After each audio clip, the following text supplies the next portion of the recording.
Good evening, everybody. Thank you so much, sir, for the opportunity. It's indeed a great honor for me to be presenting on this, I would say, online platform. We are so used to presenting on podiums, but now we have changed our way, and it is so good to see that learning is continuing and teaching is also continuing in spite of all the difficulties and all the problems that suddenly we are in the middle of. I am Dr. Priyanka Mehta. I am a gynecologist from Apollo Women's Hospital, Chennai. And I am just going to, this is a platform of, so I myself am a member of this platform, and I keep regularly watching all the posts. So it's about learning general surgery. And I think in some way or the other, gynecology is a part of general surgery.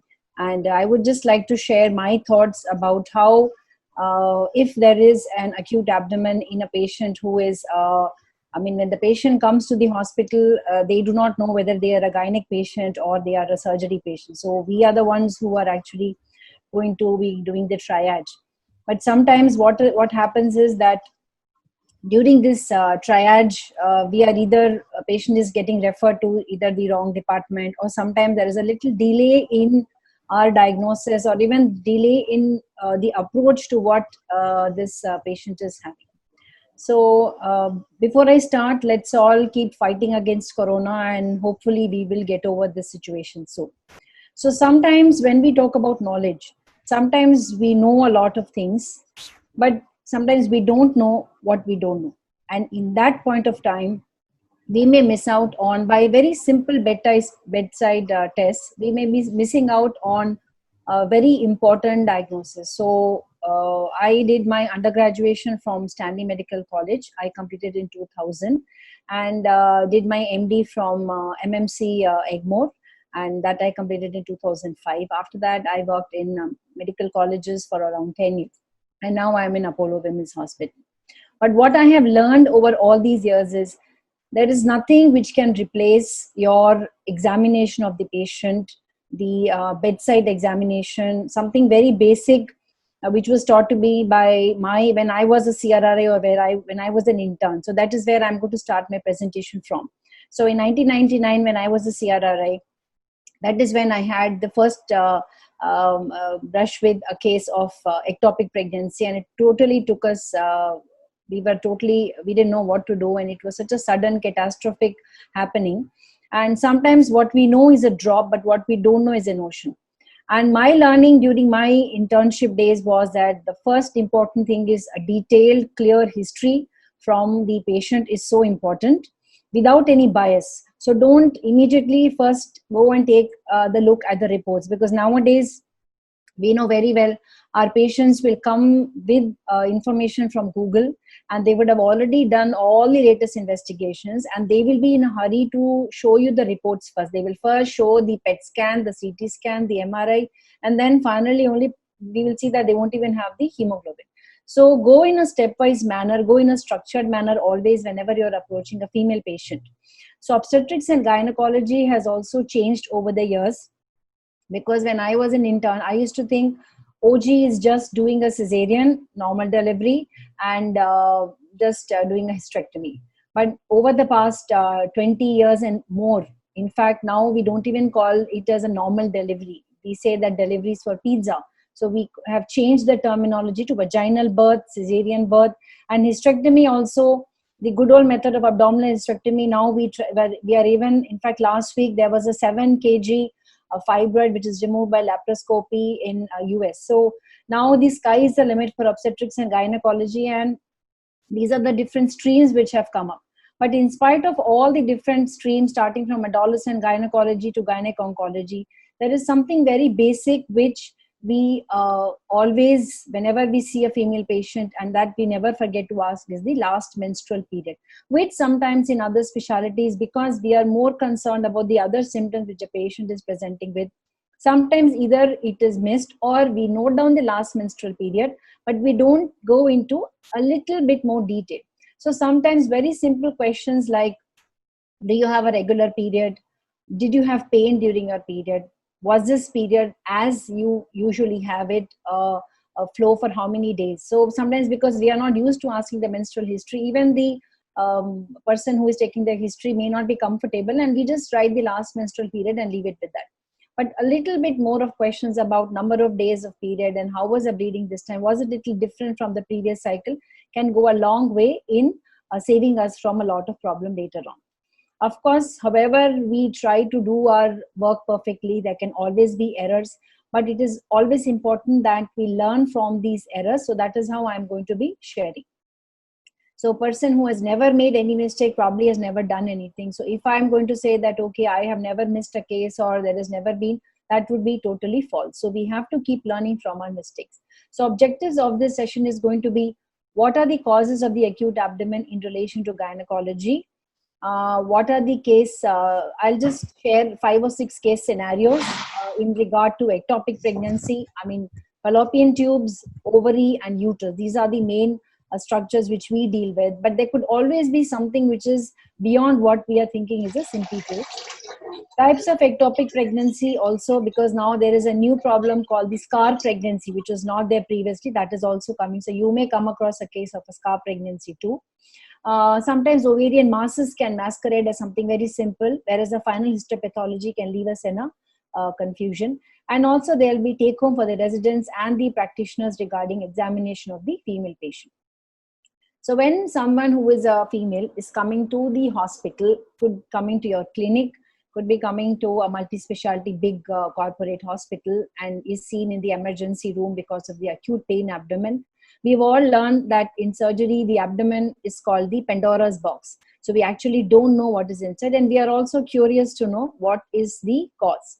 So without being judgmental, just have in the back of your mind that this could be very common, because we know in medicine common things are common. So is it some kind of a period pain or a premenstrual pain or a pelvic inflammatory disease or urinary tract infection? Because these are the common causes for which women, especially young girls, will keep visiting the hospital.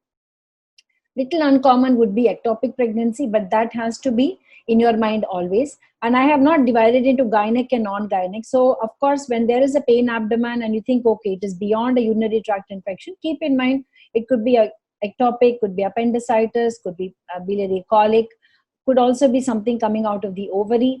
Sometimes it could be a miscarriage also. So remember that it is not important that the lady who is coming there is going to be telling you about her sexual history very clearly. So don't go by them telling you married or unmarried, because I cannot even count on my fingers how many patients of unmarried pregnancy or even unmarried ectopic we have seen, where we have assumed that, okay, she's unmarried, or some junior has seen and they have assumed that, okay, unmarried girl has come with pain abdomen, so it could be just dysmenorrhea, and then we end up that it is an ectopic pregnancy. Nowadays, IVF procedures are very common. So do take a minute to ask the patient if they have undergone, because you could be thinking she's having a severe pain abdomen because of intestinal obstruction or any appendicular cause, whereas she could have had a IVF treatment, and there is an entity called an ovarian hyperstimulation syndrome. And women, of course, are still dying. So that is the sad part, and that is the reason why I'm talking to you of potentially treatable conditions, where use of very simple diagnostic guidelines may help to identify conditions like either ectopic or even sepsis. In fact, in the UK, over the past 5 to 8 years, the leading cause of maternal mortality now has become sepsis. So this is something totally curable, preventable, and I think we should be really proactive in trying to understand if a woman who has come to us with some problem, let us do a complete and detailed evaluation. So, of course, medicine, surgery, like I said, I learned more by the bedside, and you have to learn from your error, and that is the whole purpose of these different kind of audits, meetings, and publication. So ectopic pregnancy, I used to tell all my students also that a very blanket statement, they will actually be shocked that any woman who is coming to the OPD, say between 14 to 45 or even up to 50, you think that they are pregnant unless you have ruled out. So if this is one rule of thumb, which all of you who are watching this are going to take back, I think the purpose of my talking here is served. So this is a diagnosis. So, and then we think of ectopic pregnancy. So first thing is, even if it's a 14-year-old is coming with severe pain abdomen, don't immediately think of ectopic pregnancy, but it should be there in the back of your mind somewhere. So ectopic is a diagnosis which has to be considered in women of reproductive age. And reproductive age, because nowadays we are starting puberty even as early as 9 and 10 years. In fact, precocious puberty now is at 8 years and less. So 9 and 10-year-olds are starting to get their periods, menarche, and they will start ovulating. And we don't know about abuse and what all is happening nowadays. Similarly, women even up to the age of 50 to 53 are still menstruating. So you have to keep that in mind, that someone who has come with pain abdomen could also be a case of ectopic pregnancy, as we will see in the case scenarios. And signs and symptoms sometimes can be misleading. So classically, if you remember your undergraduate books of OBGYN, lower abdominal pain, amenorrhea, missed period, and signs of peritoneal irritation. So these would be the cause, like in 6 or 5 weeks of amenorrhea, and then spotting, and then the cervical motion tenderness or things like that. But nowadays, we can even have people are doing the urine pregnancy test earlier, so they will be coming to you earlier. So you have to always, so unless you ask for a last menstrual period, we may be missing all of this. Sometimes the signs and symptoms may not be of amenorrhea. They may keep menstruating, or they may have little spotting which they think is their menstrual cycle, but they may only present with nausea, vomiting, and loose stools to a either accident emergency or to even a surgical clinic. But if you have asked for a history of any infertility treatment, or if they have been even using a contraceptive device like a copper T, that does not rule out ectopic pregnancy. In fact, with the use of copper T device, the risk of ectopic pregnancy increases. And even they are post-tubectomy. So you could have a lady who is a 45-year-old lady who has completed her family sterilization is done 20 years back, and she's coming to your OPD with pain abdomen. Don't go by the fact that now the tubectomy is done. There is still a 1 in 200 risk of there being an ectopic pregnancy.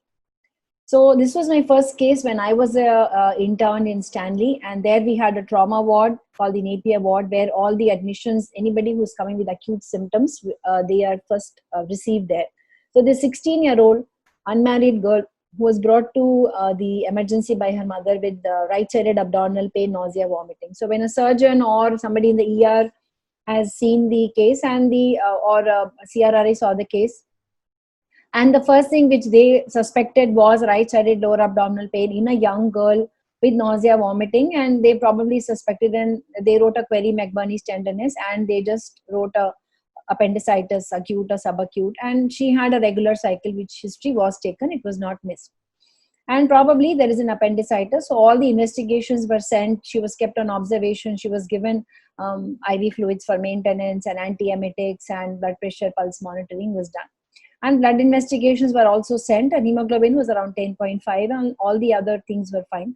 Blood group was sent in a separate bottle. In fact, sometimes we only used to go and check the blood group that time in the blood bank, and patient was pretty comfortable. The ultrasound abdomen also was done, which showed just minimal probe tenderness and nothing significant. And at that point of time, around 9 o'clock, when patient was admitted, and all the tests were also done, and we were getting all the reports also, by around 1:30, and most of the time I always understand that there is something called the Murphy's Law. When things have to go wrong, basically everything just keeps going wrong one after the other. So this patient didn't even have a proper, she had all the other tests, but the most vital and most important blood test sometimes is the blood group, especially if your hospital will not rely on an outside blood group, and they will want to do the blood group. So that is going to cause a delay. You're going to again take a sample from somebody who has gone into shock, and then someone has to run to the blood bank. They will do, so you're going to waste a lot of precious time. 20 to 30 minutes of time is wasted if there is a patient who is going to require blood. So this girl, like we absolutely did not suspect. So she suddenly collapsed after lunch, and then she had tachycardia, she had hypotension, and all these stages. She was going into stage 1 to 2 shock. So we did rush in the fluids, and then there was a suggestion of probably we should do, because when suddenly somebody is going in for a hypotension and an anemia, and an ABG was done, and hemoglobin was also dropping that time. So urine pregnancy test showed a weakly positive, because we never suspected, because she was also claiming that her periods were regular. So this was a case of an unmarried pregnancy, which was ectopic pregnancy, and unfortunately for her, then she had a midline laparotomy in 1999, and because of the hemoperitoneum and the shock, and because we didn't know what was happening, and that time right salpingectomy was done. So this again shows that it is so important that in scenarios where, not that you're going to start suspecting any unmarried girl who walks into your clinic for having ectopic pregnancy, but having a suspicion and having some kind of an idea that, okay, if there is a possibility, let us just do this test also. It is important. In fact, this is what all our guidelines talk about, that a potentially fertile patient with otherwise unattributed hypovolemic shock should receive a urine test to make a possible diagnosis of a ectopic pregnancy. So add to that, even they may not be telling you about amenorrhea. You may not even think of any possibility of pregnancy. They could just be having some discomfort in the lower abdomen, loose stools and nausea. You should be thinking of ectopic, and this ectopic need not be in the tube, because ectopic pregnancy is a pregnancy which is outside the endometrial cavity. So ectopic pregnancy can also happen in the cervix. Some cases of cervical carcinoma, it has been suspected, but it has been a cervical pregnancy. Sometimes even the ectopic pregnancy can happen in the ovary, and there have also been cases of abdominal pregnancy, primary and secondary, whereby even a full-grown fetus has got the blood supply from either the omentum or the liver, and those cases also would be then referred to for the surgical expertise. This is second case now. So do remember that large number of patients with abdominal pain will be first not going to the gynecologist, but they will be going to the either general practitioners, emergency department, will be getting a surgical reference, because anyone with pain abdomen, if there is a suspicion of either appendicitis or any other surgical cause, will be referred to the surgeon. And life-threatening causes. So anyone with abdominal pain, you do know all of these things, but if you think of the gynecological causes, please remember ruptured ectopic. Sometimes women are also, if they are either in lactation amenorrhea, even up to 20 weeks or 24 weeks, they don't sometimes realize that they are pregnant, and sometimes even placental abruption or placenta previa, in which they will come with bleeding PV, can just come into the ER. So young healthy women are usually able to tolerate even 1.5 to 2 liters of hemoperitoneum, and that is what we find when we get all these women with ectopic pregnancy. So they will be walking to the OP. The ruptured ectopic doesn't actually burst suddenly. Sometimes it is just a tubal abortion, and they keep having a little amount of bleeding which collects over 1 or 2 days, even 24 to 48 hours, and they would be feeling just giddiness and some kind of lower abdominal discomfort. They may be unaware of the pregnancy. So these patients need a fast transport to appropriate unit, and IV access and the other ABCD has to be taken care of. The potential threat to women is ectopic pregnancy. Sometimes even incomplete miscarriage can be there, where there is again pain abdomen and there is bleeding, which sometimes an attribute is, it is thought that it is a normal period, whereas it is an incomplete miscarriage which is happening. So that is why doing a urine pregnancy test when they come to the ER or when you have got a reference is a good idea to do. And these are the questions which we can ask. Of course, you would be knowing better about how to evaluate a case of pain abdomen. But what are the provoking factors? What is the type of pain? Where is it radiating? Severity of the symptoms and how long it has been there. Like if it's a ruptured ectopic, there is blood in the peritoneal cavity, there is going to be some amount of peritoneal irritation. So you will be seeing a young girl who or a patient who is having hemoperitoneum lying totally still because of the peritonitis. On the other hand, if it is a pregnancy complication where they are going to have a miscarriage because of the spasm of the uterus, they will be very restless, trying to find a comfortable position. Again, ruptured ectopic can cause diaphragmatic irritation, and then this pain will radiate to the shoulder tip. So again, it could be a repetition, but in a female patient, a detailed menstrual history should be taken. Gynecological cause should be considered, and all women of childbearing age with abdominal pain who have missed the period must have ectopic pregnancy ruled out. So again, like I told you in the beginning, do not forget about the gynecological history and the other symptoms.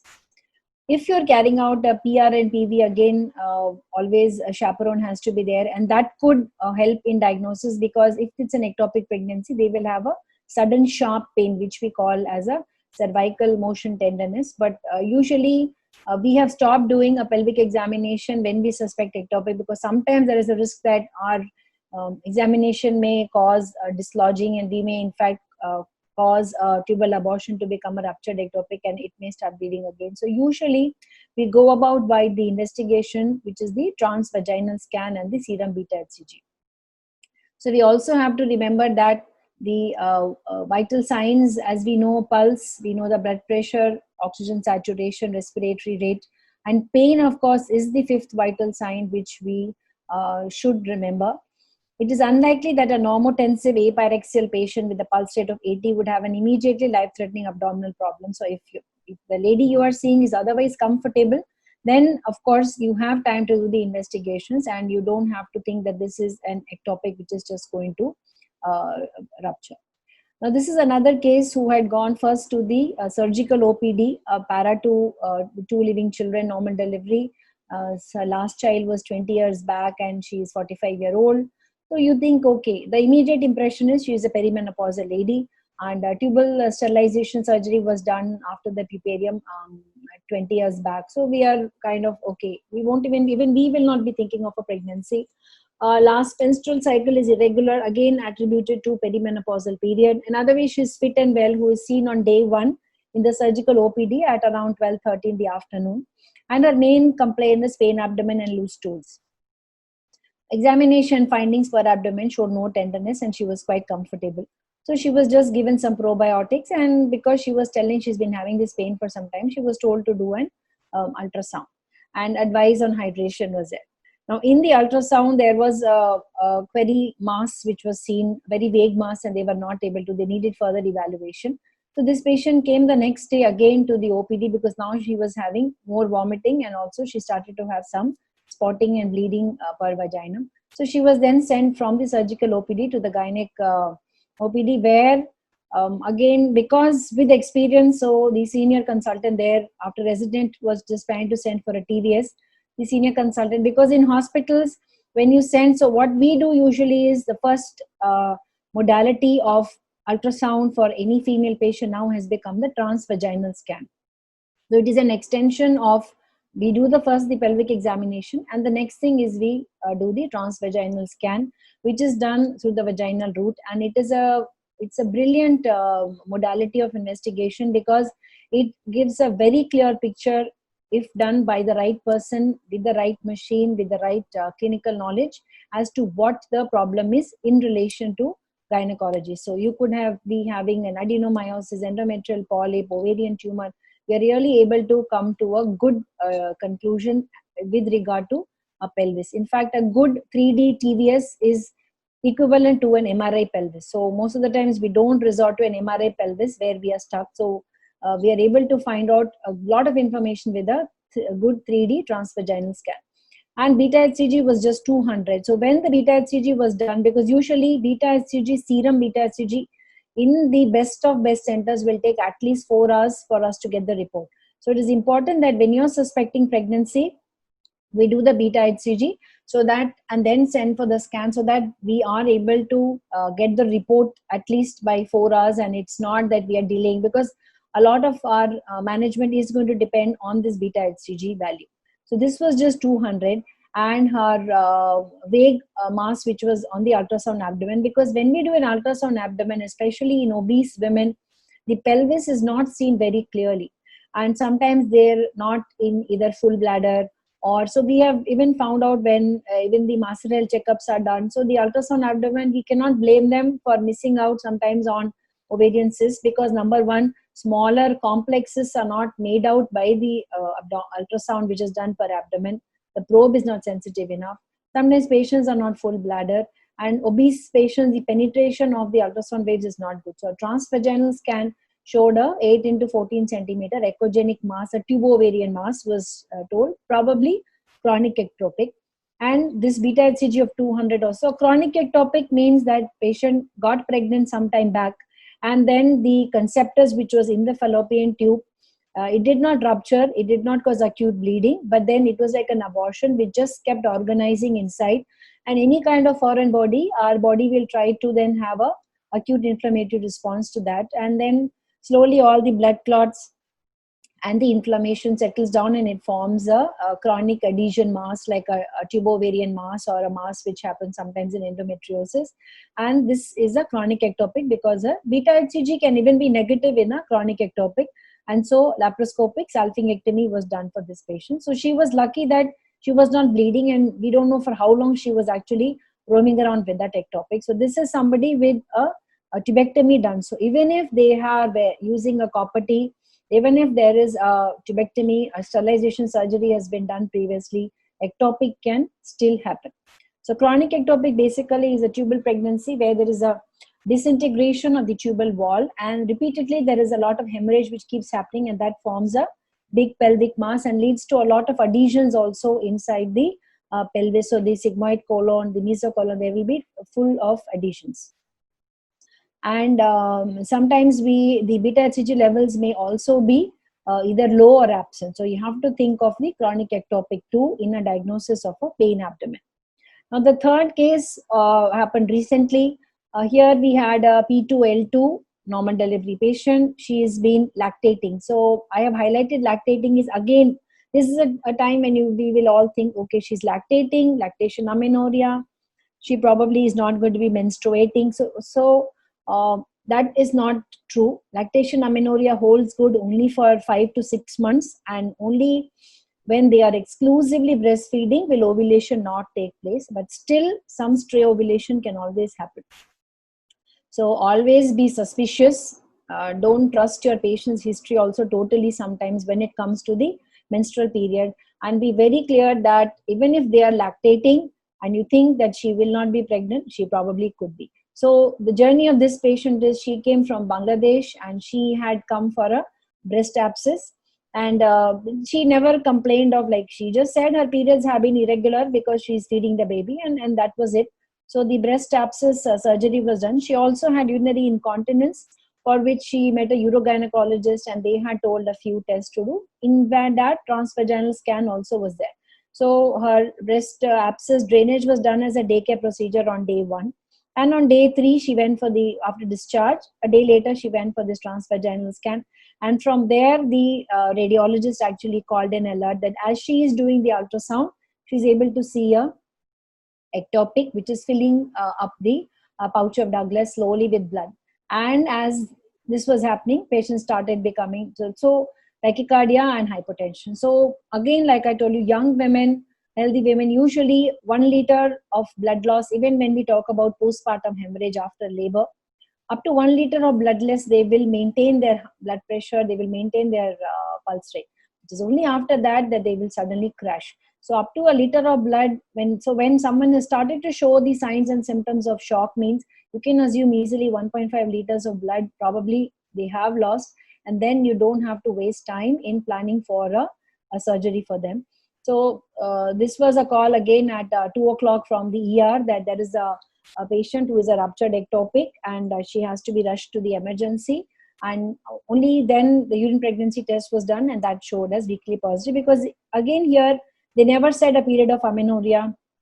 They never said that there was any pain abdomen. There were no signs and symptoms at all. So sometimes it is, I think God is there and we are lucky, and the patient is lucky that she was in the right place at the right time and the right intervention was being done for her. So she was planned for emergency laparoscopy, and it was a tubal abortion with 1.5 liters of hemoperitoneum. And then one side tubectomy was done. Now the fourth case is a 17-year-old unmarried girl, and this is how usually when we see so when we do a laparoscopy also for an ectopic, usually the first vision we see is totally blood, because at least 1 to 1.5 liters of blood is collected in the peritoneal cavity before they start showing the symptoms of shock. So here again you had a 17-year-old unmarried girl who had come to the ER, and the problem is, when you have, even if you have the suspicion, okay, after this you are seeing someone and you have a suspicion of an ectopic pregnancy, asking for an unmarried girl, she like in this case, she had come with her mother, and the first year postgraduate had asked for urine pregnancy test, and the mother was really furious. So sometimes we can just, that is what I do. I just tell them that this is a routine beta HCG blood test that we do, because sometimes they could have an ovarian tumor, which is true. They could be having a choriocarcinoma, and that has to be ruled out. So then they kind of understand. And we have found many surprises like this, where we have suspected ectopic. The girl has denied history. The parents have totally denied, got very angry at us for even thinking of such a thing, but their pregnancy has been positive, and then we get to know a lot of information. So again, this girl had only dysmenorrhea. In fact, she said it is second day of her period, but she also had these loose stools and nausea. And beta HCG took around 4 hours. It was around 8,000. And here, sometimes if the test of urine pregnancy test or beta HCG test is done a little late, so that has happened so many times that your routine ultrasound abdomen may not pick up the ectopic for an unmarried girl, because you're doing an abdominal scan. So for this girl, a CT scan was done. By the time the CT scan was done, because they came and it took at least a few hours for the beta HCG and for the, because first the thinking was more about dysmenorrhea or any other surgical cause. So it showed a massive hemoperitoneum, and by the time your beta HCG report also comes, so this if it was a hemoperitoneum, it was thought, okay, whether we should be doing a midline laparotomy. But because we got the beta HCG report, we understood that, okay, this is again a case of a ectopic pregnancy, and then we were able to do a laparoscopy and take care of this case. So sometimes delayed presentation will happen when even there is a copper T, like I told you, and that time again you could have all these surprises. So another issue nowadays is something called a scar pregnancy, where if you see, this is the uterus, and if you do an ultrasound abdomen, again this is going to totally be missed. Nobody will be able to pick up. She'll be coming with pain abdomen, and if you have done just an ultrasound abdomen, then you will not be able to pick this up at all, because the uterine cavity is going to be totally empty, and this is the previous cesarean scar, and this is where the pregnancy has formed.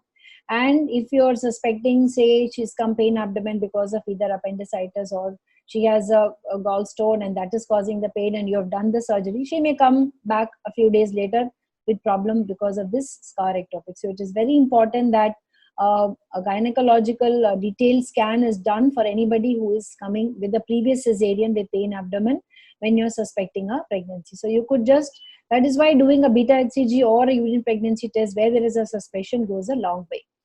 And so when there is a cesarean scar pregnancy, these women should be counseled that these pregnancies have severe maternal morbidity and mortality.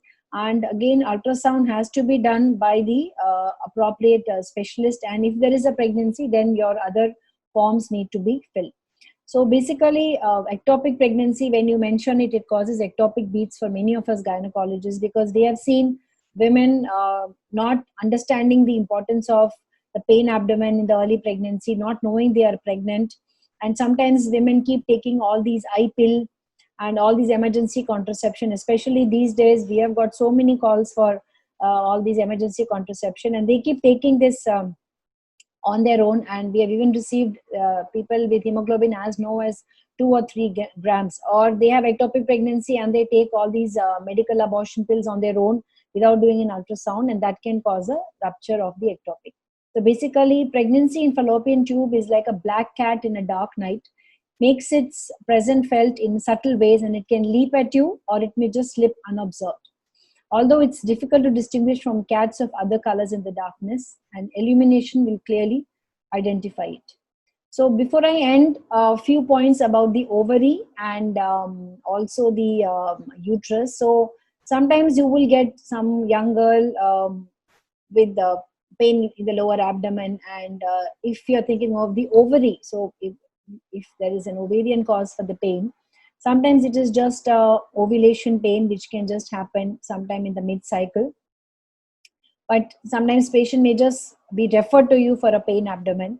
And again, last menstrual history or last menstrual period is a must.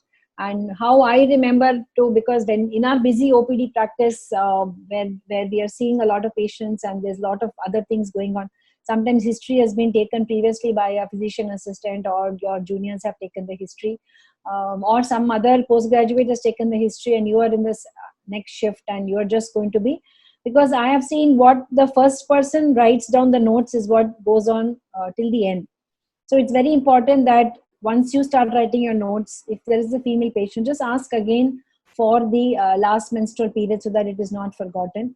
And always ask for an ultrasound pelvis to rule out any ovarian or uterine cause for the pain abdomen.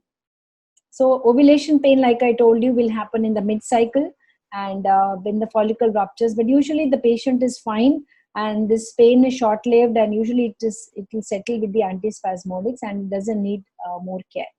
OHSS is again one problem of the ovary, whereby it's a kind of a gynecological emergency, in fact. So you could be referred, someone has upper abdominal pain, they can even develop ascites, sometimes they can develop pleural effusions also, they can go in for even life-threatening shock and pulmonary embolism, because with the ovarian hyperstimulation, this can happen when there is an IVF cycle going on and there is a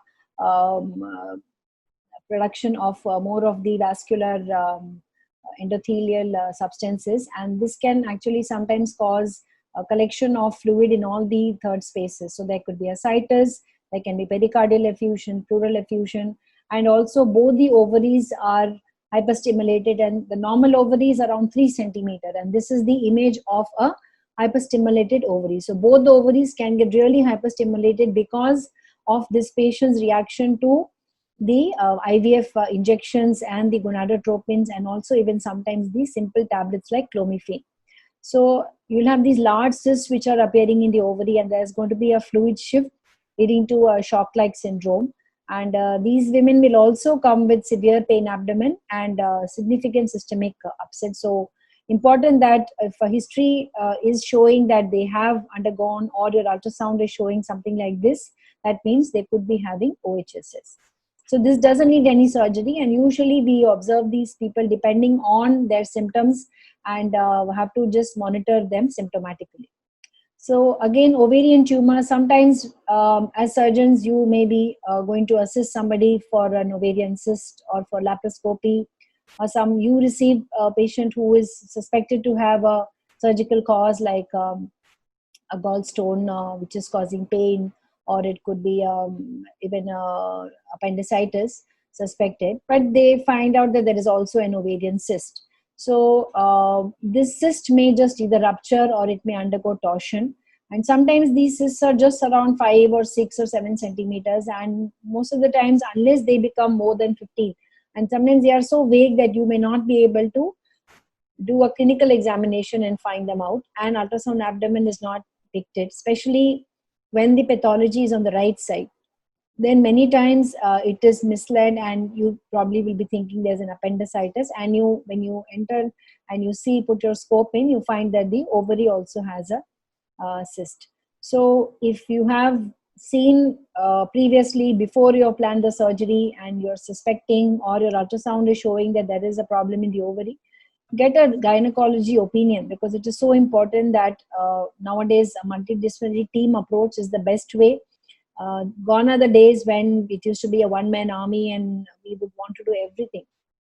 Because I think with all the medical legal ramifications, it is better that systems are taken care of by whoever the specialist is. So you can always call in your gynecology team, or if you think there is a cyst. And important thing is, sometimes even we get very urgent calls, because say someone has come with a cholecystectomy is planned, and only an upper abdomen scan has been done, and or an ultrasound pelvis has not been looked into, and when you do the laparoscopy, you find that there is a 5 or 6 centimeter cyst.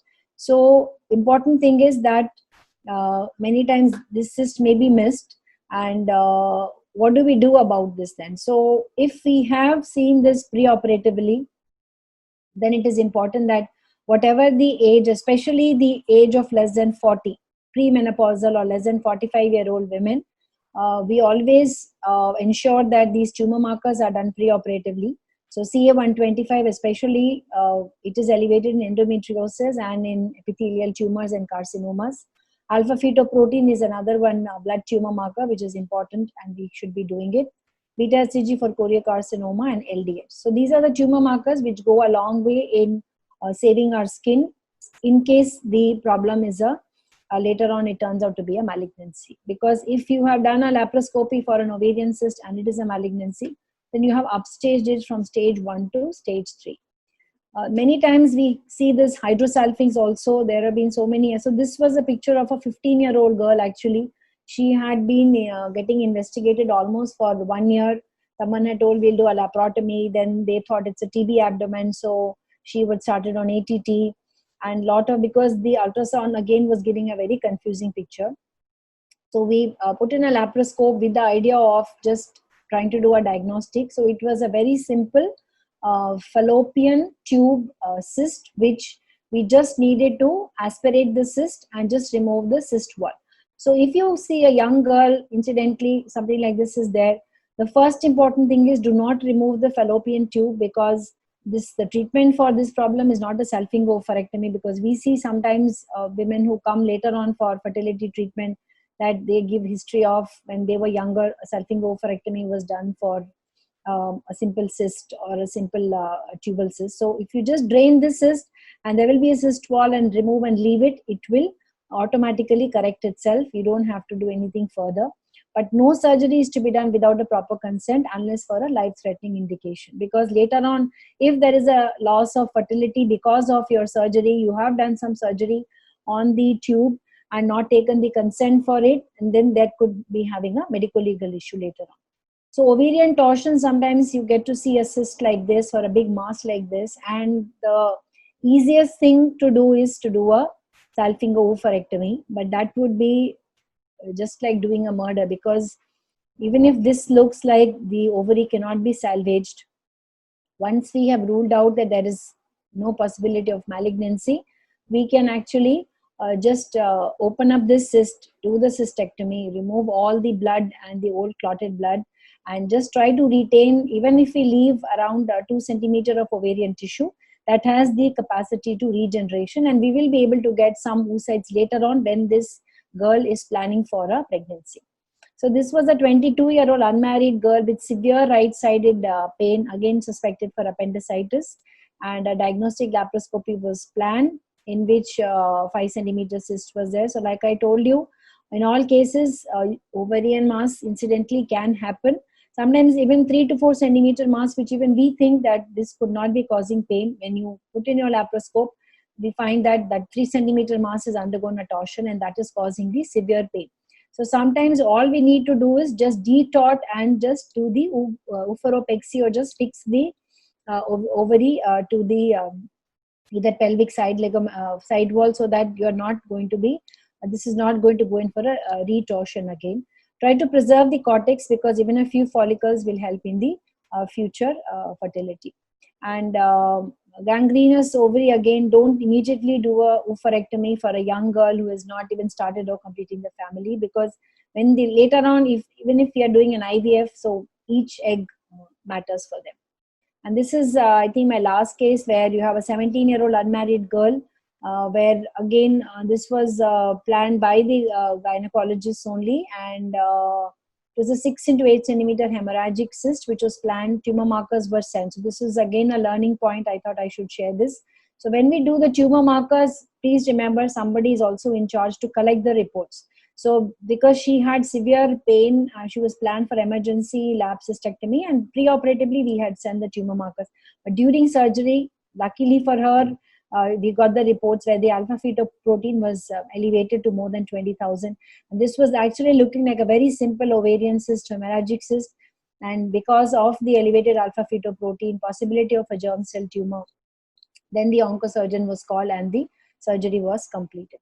So it is very important that anything that we are, surgery we are doing, we are following up the histopathology. And in young extremes of age, do think of malignancy, because even borderline tumors are very important. That sometimes you think it's a totally benign tumor and it turns out to be a borderline tumor, which will require a complete staging procedure.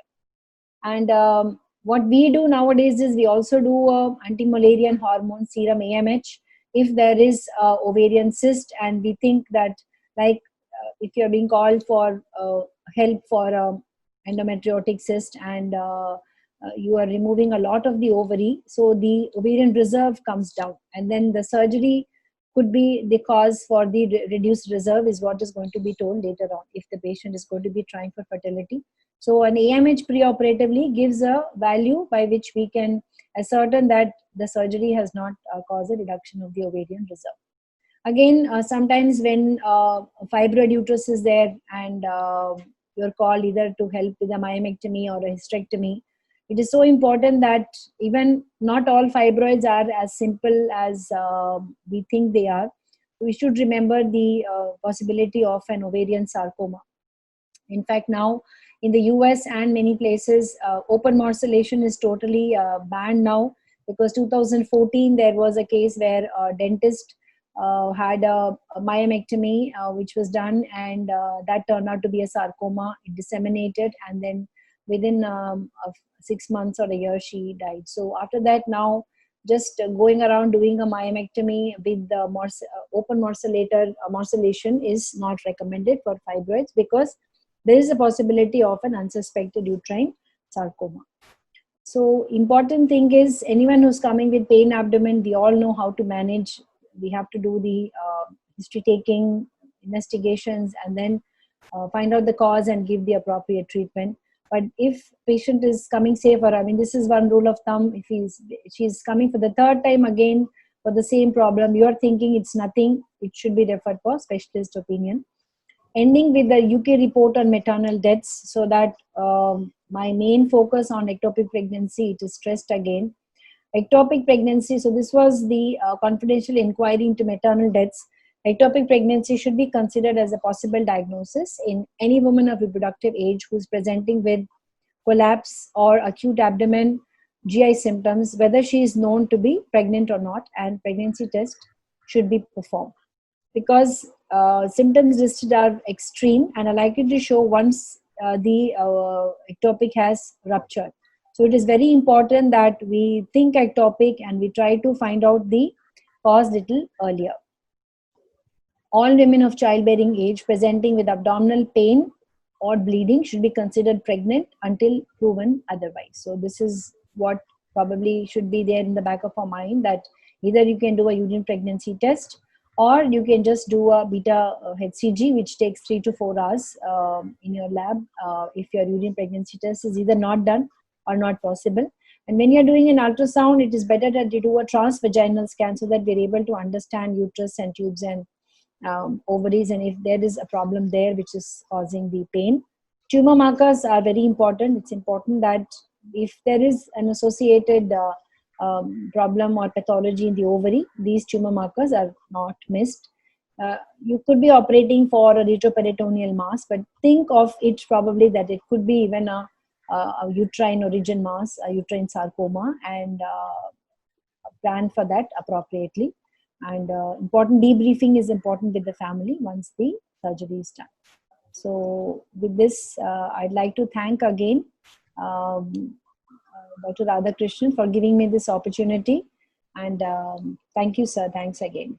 Well, it's a wonderful lecture, Dr. Priyanka. So eloquent and so clear. Actually, I think a lot of eye-opening for majority of surgeons here. We'll start with question sessions. Dr. Anjali, if you want to start. Yes, sir. I have a camera on. Okay, sir. It's a really a wonderful lecture, sir. Thank you. Thank you. As a surgeon, I would like the comments of Patta, sir, that gynecologists have an extended hand, that is ultrasound, sir. And we, in the surgical curriculum, we have not been taught the ultrasound. That is a basic hindrance. You have ultrasound as your extended clinical examination. I think that rule out maximum of your problem before the patient goes to radiologist. That is one beautiful tool in your hand. What is your comment, Patta, sir? Well, I agree. I totally agree. Yeah, because I think Some of my own classmates who are gynecologists are learning the fetal medicine and ultrasound now. Surprisingly, I mean, this is something very, very special for them. We have no chance of learning ultrasound at all. We are nowhere there. I have learned of my own, sir. With I usually many of the time I have told that basic ultrasound training, and now ASI. I think Dr. Raghuram has started in that direction, sir. Every surgeon should have a basic ultrasound training because in day-to-day OPD practice, sir, in this lockdown, it has helped me like anything, sir. Appendicular perforations, the torsions, because the clinicians have do not have much phobia of the COVID-19, but radiologists, pathologists, and they have a lot of phobia, sir. So in Right. this, they have shut down the clinics in the town, and that Okay. has helped me. Okay. Thank you, Anjali. Any other question from anybody else? The Priyanka, I had operated on so many ectopics, either not knowing is that ectopic started coming to surgery or helping others do. I've done so many in Sri Lanka, as a matter of fact. Now it's understood that this is a bit of a touchy issue when it's a matter of unmarried patients. What do you tell the relatives once the surgery is over? Is there any legality involved? Should you show the whatever little fetus to the relatives, and should we send it for histopathology for legal purposes? Is there any criteria? Yes, sir. So there are two parts to your question. I'll take the second part, which is easier first, the histopathology. So even nowadays, when we are doing a tubectomy surgery also, it could be a puerperal sterilization or during cesarean or later on when we are doing also, we always send for histopathology.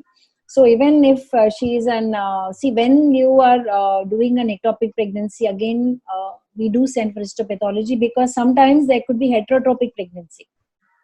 So many people have come up. There are cases where there is, especially with increasing IVF and ovulation induction, we have seen intrauterine and pregnancy in the tube or pregnancy in both tubes also. So the moment we remove one tube, so we do the salpingectomy if the normal tube, other tube is normal. If the other tube is damaged, we try to preserve this tube, but at least send the products of conception, whatever is removed, for histopathology for sure. Talking to the relatives, so someone who is an unmarried pregnancy, legally after the age of 18 when they come, they can come on their own. They don't need, we are not legally obliged to inform their relatives. But when there is a diagnosis of ectopic pregnancy, where there is a surgical intervention is needed, then we do take them into confidence, and then we have to have a counseling and a debriefing with the family so that I mean, so you tell the truth. Yeah, that is safe legally for you. There are so many. I have myself had a patient who had come all the way from Calcutta with a diagnosis of an ectopic pregnancy, but it was a chronic ectopic. And then she was telling that she doesn't, her mother has come, and so just write the diagnosis as ovarian cyst. I mean, that is how patients nowadays are trying to bully us, that you write ovarian cyst, you don't mention ectopic. But medico-legally, if we try to change all of that, someday or the other it is going to catch with us. So you have to explain to the patient that these are the correct definitions and terminologies we have to use, and we have to document what is there, and then debrief the family along with the patient. Okay, and the second thing is there anything short of salpingectomy? Because I've heard or seen people trying to just remove the ectopic and leave the tube alone. Is that a So the treatment RCOG guideline also says if you have somebody who has come with an ectopic pregnancy and her, say, right ectopic and left tube is normal, then they also advise for salpingectomy. That is, you are removing the tube. But if the left tube is also damaged and the ectopic is on the right side, then we do a salpingotomy, where we just make an incision and we just milk it out, and then we have to follow it up with beta HCG. If there is a persistent ectopic, we give methotrexate. But that We tube try to will be preserve it. patent later on. There is again a risk of a recurrent ectopic there. So all that consent has to be taken clearly and explained to the patient that there is a risk of a persistent trophoblast also, need for methotrexate, and again possibility of a recurrent ectopic next time. But another tricky question, Priyanka. Now, I'm a surgeon and I went in suspecting appendicular perforation and I see blood and then I see a ruptured ectopic. It'll just take a minute or two to remove that part of it. Should we have a gynecologist in the OT? Should she come in? Should she see? Is there a legality involved? So if that's what, this is a life-threatening situation where you are, so again documentation plays an important role. So in an ideal world, you would call your gynec colleague and ask them to be there. So it's not, I mean, you could do it with their presence in the OT. But if there is nobody there, so you cannot be waiting. And at that point of time, for the so we have to document that you have called somebody or you've informed someone, but now because of the bleeding, we have to save the life of the patient. So life-threatening situations, we are even allowed to do the surgery even without the patient's consent. That's how we do our crash emergency cesarean. Sometimes there is no attender also available, so we just have to go ahead. But any other questions from the audience, please? We still have some time with Dr. Priyanka. If anyone wants, I'll just check on the Facebook if anybody has a question there.